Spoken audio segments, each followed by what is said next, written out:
అదే విధంగా 500కే వంట గ్యాస్ సిలిండర్ అందించింది కాంగ్రెస్ పార్టీ.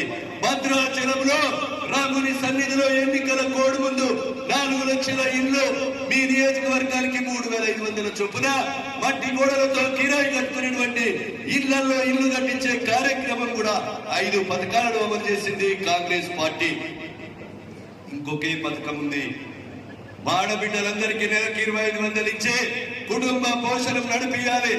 అది కూడా చేస్తాం.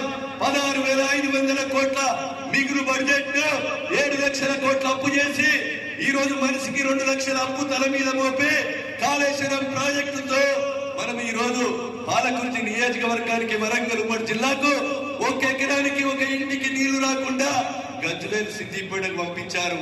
అది కూడా జూలైలో వర్షాలు కురిసి ఆ 3 పిల్లర్లు కుంగి 1,00,000 కోట్లు నీళ్ల పాలైపోయినాయి. మిషన్ భగీరథతో నీళ్ల పాలైపోయినాయి.